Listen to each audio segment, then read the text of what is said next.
Assalamualaikum warahmatullahi wabarakatuh.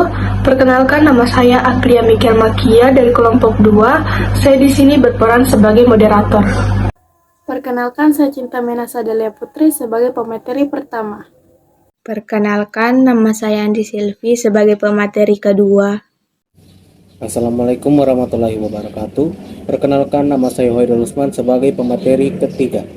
Assalamualaikum warahmatullahi wabarakatuh. Perkenalkan, si Ica Aurelia, sebagai pemateri keempat. Perkenalkan, saya Cynthia Ditsam sebagai pemateri terakhir.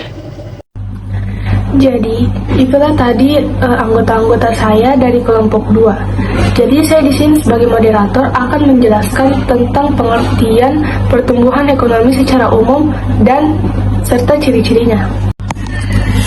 Jadi yang pertama, saya akan menjelaskan tentang pertumbuhan ekonomi secara umum.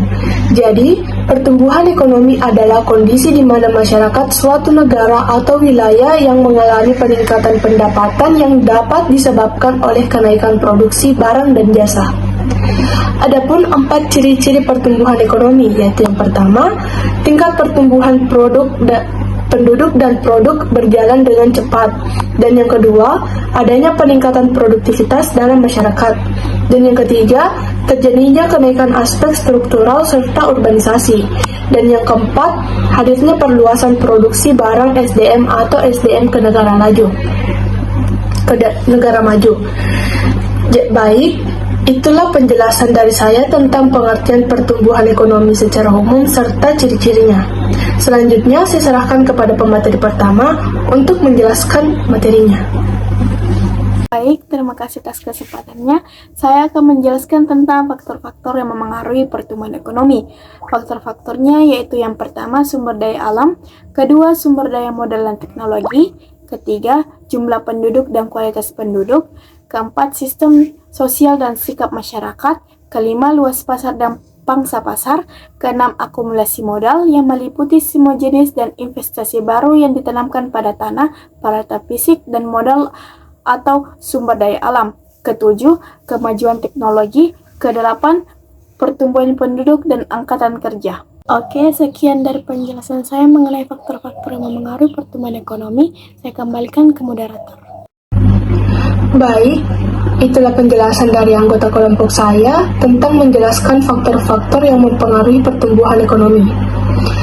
Baik, selanjutnya saya serahkan kepada pemateri kedua untuk menjelaskan materinya. Terima kasih atas kesempatan yang diberikan. Perkenalkan, nama saya Andi Silvi sebagai pemateri ketiga dan saya akan menjelaskan cara mengukur laju pertumbuhan ekonomi beserta rumus dan keterangannya.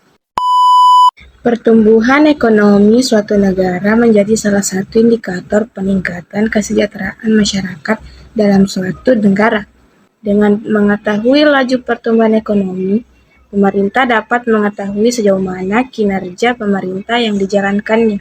Laju pertumbuhan ekonomi ini dapat diukur dengan beberapa indikator. Laju pertumbuhan ekonomi akan diukur melalui indikator perkembangan produk domestik bruto (PDB) atau produk nasional bruto (PNB) atau gross national product (GNP) dari tahun ke tahun. Dalam ilmu ekonomi, laju pertumbuhan ekonomi suatu negara dapat dihitung dengan suatu rumus. Adapun rumusnya yaitu R sama dengan PDB-RT kurang PDB-RT kurang 1 dibagi PDB-T kurang 1 kali 100. Adapun keterangannya yaitu R sama dengan laju pertumbuhan ekonomi dalam satuan persen, PDB-RT sama dengan produk domestik bruto atau pendapatan nasional real pada tahun tertentu. PDB-T kurang 1 sama dengan produk domestik bruto atau pendapatan nasional real pada tahun sebelumnya. Terima kasih. Selanjutnya, saya serahkan ke moderator.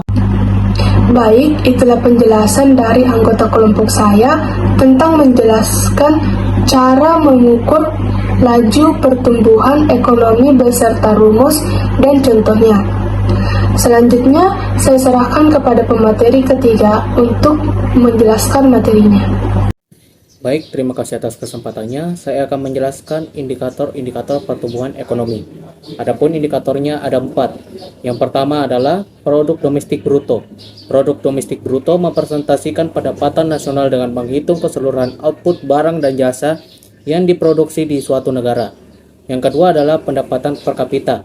Pendapatan per kapita sendiri adalah pendapatan rata-rata penduduk di suatu negara. Yang ketiga adalah kesejahteraan penduduk. Kesejahteraan penduduk memiliki hubungan dengan pendapatan real per kapita. Dalam hal ini, distribusi barang dan jasa. Yang keempat adalah tingkat pengangguran. Pertumbuhan ekonomi negara yang membaik juga diwujudkan dari ketersediaan kesempatan atau lapangan kerja. Dan itulah indikator-indikator pertumbuhan ekonomi. Selanjutnya saya serahkan kepada moderator. Baik, itulah tadi penjelasan dari anggota kelompok saya tentang menjelaskan indikator-indikator pertumbuhan ekonomi. Selanjutnya saya serahkan kepada pemateri keempat untuk menjelaskan materinya. Terima kasih atas kesempatan yang telah diberikan. Saya Ica Aurelia sebagai pemateri kelima akan menjelaskan tentang teori-teori pertumbuhan ekonomi. Teori yang pertama adalah teori pertumbuhan ekonomi klasik. Ada 3 orang tokoh yang mengemukakan teori-teori tersebut, yaitu Adam Smith memberi pendapat bahwa perekonomian tumbuh dengan meningkatnya pertumbuhan penduduk. David Ricardo mengatakan bahwa pertumbuhan penduduk yang semakin besar menyebabkan penurunan upah dan ekonomi menjadi stagnan. Robert Malthus mengatakan bahwa pertumbuhan penduduk 2 kali lipat dibandingkan produksi pangan sehingga akan terjadi krisis pangan. Terima kasih atas kesempatan yang telah diberikan. Saya Cynthia Ditsam sebagai pemateri terakhir akan melanjutkan menjelaskan tentang teori-teori pertumbuhan ekonomi. Jadi teori selanjutnya adalah teori pertumbuhan ekonomi historis. Dalam teori ini ada 4 orang tokoh yang menyampaikan teori-teorinya, yaitu 1. Frederick Bliss. Menurutnya pertumbuhan ekonomi dikelompokkan menurut kebiasaan masyarakat dalam menjaga kelangsungan hidupnya melalui tata cara produksi. Yang kedua adalah Werner Sommer. Menurutnya pertumbuhan ekonomi terjadi karena masyarakat memiliki susunan organisasi dan ideologi masyarakat. Yang ketiga, Bruno Hildebrand. Menurutnya, pertumbuhan ekonomi dimulai dari alat tukar-menukar masyarakat, yaitu 1. Barter, jual beli dengan uang, dan sistem kredit. 4. Karl Bacher. Menurutnya, pertumbuhan ekonomi suatu negara didasarkan oleh hubungan konsumen dan produsen. Teori selanjutnya adalah teori pertumbuhan ekonomi modern. Teori ini disokong oleh Rostow. Ia memiliki teori bahwa pertumbuhan ekonomi melalui 5 tahapan, yaitu tradisional, transisi, lepas landas, menuju kematangan, dan konsumsi tinggi. Itulah tadi teori pertumbuhan ekonomi. Selanjutnya saya serahkan kepada moderator. Baik, itulah tadi penjelasan dari anggota kelompok saya tentang menjelaskan teori-teori pertumbuhan ekonomi. Baik, sekian presentasi dari kelompok kami.